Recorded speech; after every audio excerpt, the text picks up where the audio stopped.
So we'll start with the rapid fire round. The first question, describe what your organization does in one sentence. Path-breaking media technology innovations. How long does it take you to get ready in the mornings? It takes me too long, 2 hours. Most valuable skill you've learnt in life. Failure is an important part of the journey. City in which the best kiss of your life happened. I'd have to say Los Angeles. How many speakers can you name at this conference? As in, like, you want me to rattle them out? How many? Yeah, okay. Maybe 10. Okay. Any 3? Any 3. I know CZ speaking, Sandeep speaking, and Francesco speaking, so... In one sentence, describe one problem that your organization is facing. Attrition. How do you relax? Exercise, music. A habit of yours that you hate. Anal about sending work, checking it 10 times before it goes out. Work from home or work from office? Hybrid. Most embarrassing moment of your life. Getting the person's name wrong 3 times in a meeting. How many hours of sleep can you survive on? 4. Your favorite app. Eros Now. Biggest mistake of your career. Choosing to go startup slightly earlier in my life. First movie that comes to your mind when I say the word technology. Her. How many cups of coffee do you drink in a day? 4. Too much. Favorite Netflix show? Breaking Bad. Let's go to the longer questions now. Do you currently target a specific demographic for your platform? Is the emphasis only on stories that inspire affinity in South Asians around the world? Our core audience and our understanding of the audience is South Asian, so that's what we do across the world. But with the new projects that we're launching in Web3, the intent is to target a more global demographic. Mm-hmm. And in what ways are you doing that? You're looking at how technology plays a role in language, how do you use AI, ML to be able to break geo barriers. You look at culturally having a cross-cultural team working on the project that kind of imbibes different aspects of culture from different parts of the world. You look at themes of global content or global storytelling and see how you kind of imbibe them naturally within your own narrative. So various techniques and ways in which you look at keeping the ethos of the product, but still making it more global. And what are your global expansion plans for Eros Now in general? So historically, a lot of the work that we've been doing on film and a lot of the work that we've been doing in digital and series has been targeted the South Asians. But a lot of the work that from the group level that we're now doing in blockchain, in crypto, in Web3, in virtual world, by the nature of the business, is also more globally targeted because to some extent the world is becoming flat. The access and boundaries to content is becoming easier. And hence, to be able to target a global demographic becomes relatively simpler considering the experience you've had in the business. And what do you have to say about global players trying to enter India's market more and more and more? Because that's becoming a big market as well. So yeah, it is the second biggest market in the world for video, for example, right? So for good reasons, guys like Amazon and Netflix potentially spend the second, like the tier 2 or number 2 market for them where the budgets are allocated is India. So it's good for us, right? Because it's a 1.4 billion consumer market. It is relatively interesting for more global players to come in, creates like a healthy competition.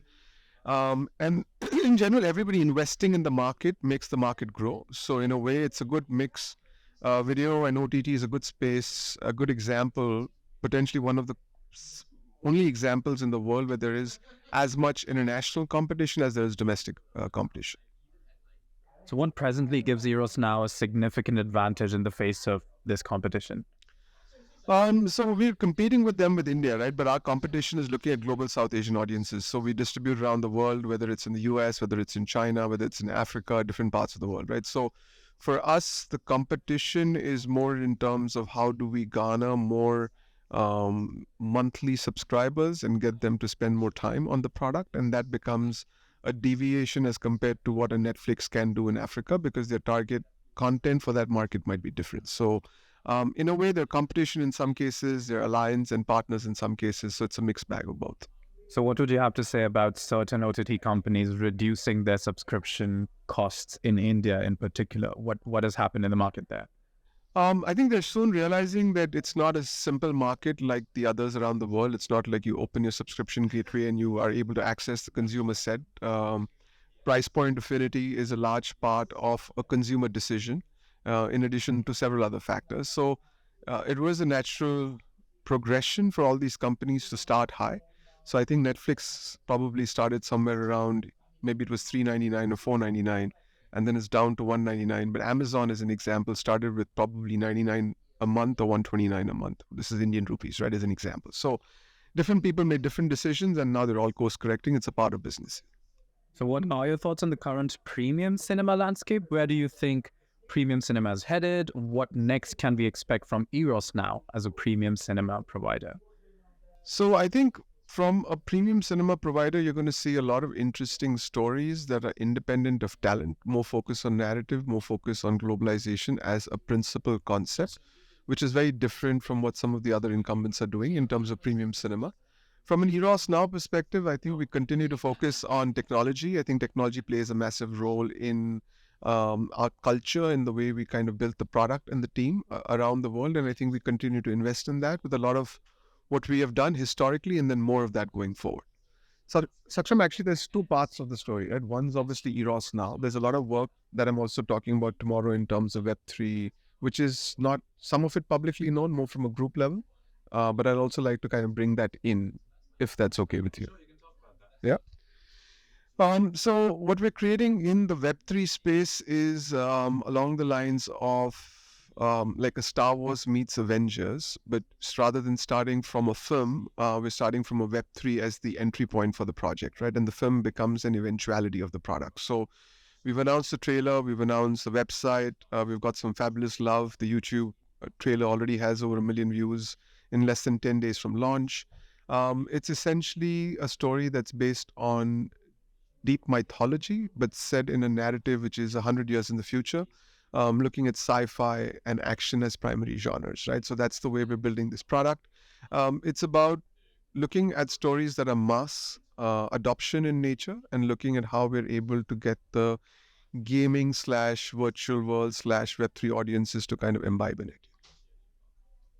And so do you agree, in what ways has your audience itself changed during the pandemic, do you feel? Have their tastes changed? Has anything changed during the pandemic? Yeah, I think one thing that did come across is, and this is very interesting, unique to India, is that films were kind of catered to the lowest common denominator and like a mass market approach, where there wasn't so much emphasis on the depth of story narrative and storytelling. With the pandemic, people started adopting or adapting to a lot more of series. So series automatically have deeper narratives, larger story profiles or character profiles, as they're called.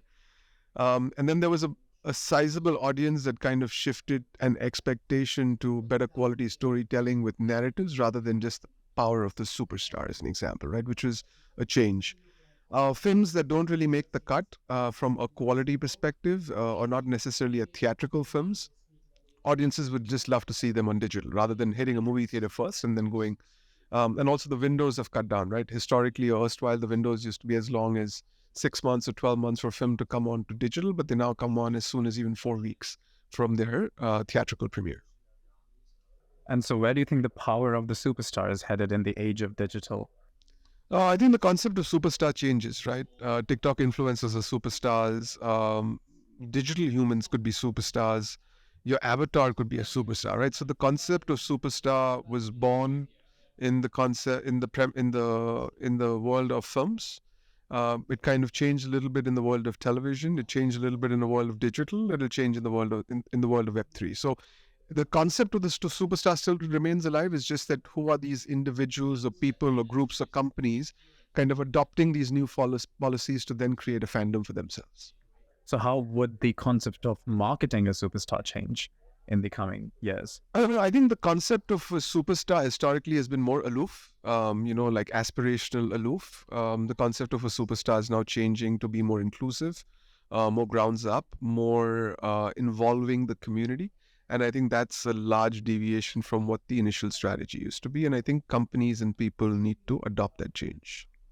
So the last question for you is of a personal kind. It is, what would you be doing in your life if not this? Crystal ball gazing, I'd love to be like somebody who's a diver or a surfer if I was not doing this. I try to make sure I do that at least once or twice a year. Now, in hindsight, if I was doing that 9 months of the year, would I continue to like it? I'm not sure. But if I'm crystal ball gazing, that's what I'd like to do. Is it the risk involved in being a diver or surfer? Or is it the thrill involved that I think it's just being closer to nature, right? Like in terms of being able to look at the aqua life, the marine life, the peace, the quiet, the beach, the sun, the sand. It's the combination of that lifestyle that's exciting. Now, again, when you get too much of it, does it still continue to be exciting is the question.